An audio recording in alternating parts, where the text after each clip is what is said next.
Olivier Cruchon, bonjour. Bonjour. Vous êtes le chef du secteur Action sociale à Caritas Vaud. Caritas Vaud qui organise justement en collaboration avec la ville de Nyon ces fameux ateliers de préparation à l'audition des candidats à la naturalisation suisse. Pourquoi avoir créé ces ateliers ?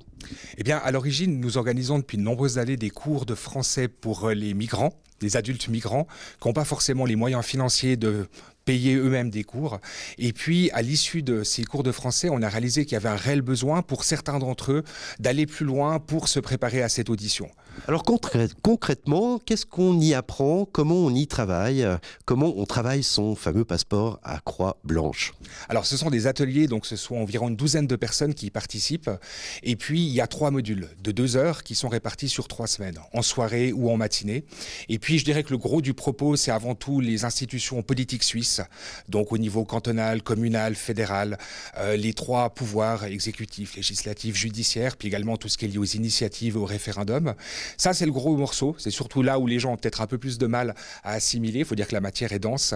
Et puis, par ailleurs, il y a des notions liées à la géographie, à l'histoire, qui peuvent être suisses, bien entendu, mais également locales, en fonction des communes où nous animons ces ateliers. Et ces ateliers se basent sur un fascicule communal, en tout cas pour la ville de Nyon, qui, paraît-il, est assez bien fait. Quels sont les retours que vous en avez ?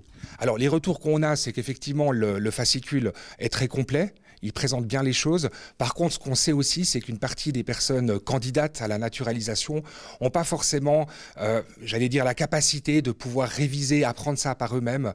Certains, ça fait bien longtemps qu'ils n'ont plus à étudier quoi que ce soit. Et puis, ils se sentent vraiment peu en confiance. Il y a beaucoup de personnes qui sont très angoissées à l'idée de passer cette audition. Et donc, c'est pour ça qu'on répond à ce besoin d'un petit peu extraire les informations qui paraissent les plus importantes et puis un petit peu dédiaboliser cette audition pour que les gens y arrivent avec le plus de confiance en eux-mêmes possible. Alors justement, dans la préparation de ces ateliers, dans le document qui présente ces ateliers, vous dites jusqu'à quel point de détail faut-il aller ? Alors justement, jusqu'à quel point de détail faut-il aller ? Alors c'est toujours une question très délicate parce que d'une part, ça peut dépendre d'une commune à l'autre. La manière de s'y prendre, on sait que dans certaines communes, c'est plus basé sur un échange, une conversation. Donc si d'aventure on n'a pas la réponse à une question, on peut compenser en montrant qu'on en a d'autres connaissances. D'autres communes sont un petit peu plus, je dirais, unilatérales dans la manière d'aborder cette audition. Donc on n'a pas une réponse toute faite. Mais disons qu'on peut vraiment permettre aux personnes de comprendre, je dirais dans les grandes lignes, je reviens à ce système politique suisse, ce qu'il s'agit de comprendre fondamentalement.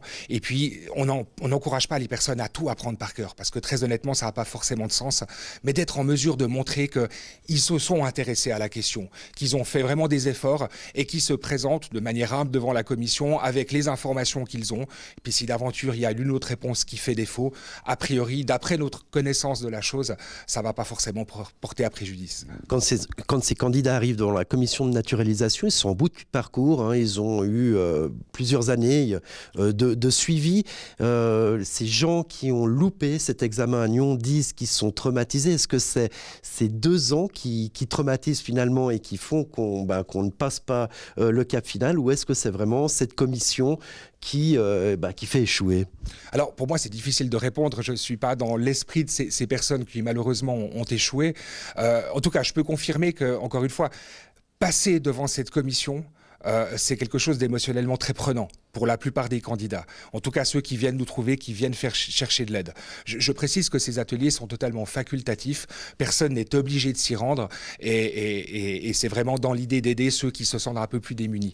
Voilà. Alors peut-être que les personnes dont vous parlez, parce que très bien intégrées, n'ont pas forcément potassé. Je ne sais pas. Encore une fois, je ne sais pas ce qui s'est passé réellement, mais peut-être que certaines informations leur faisaient défaut. Typiquement, si moi, demain, on me faisait passer l'audition sans préparation supplémentaire, je pense que il y a une probabilité que j'échoue, très honnêtement.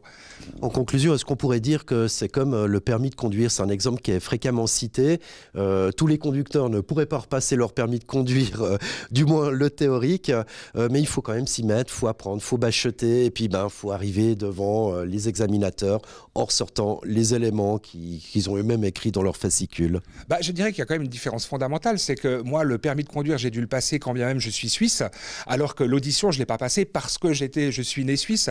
Ce qui pourrait être intéressant, c'est potentiellement de faire passer l'audition à tout le monde. Enfin, je ne le suggère pas pour de vrai, mais dans l'état d'esprit, je pense que c'est ça la différence fondamentale.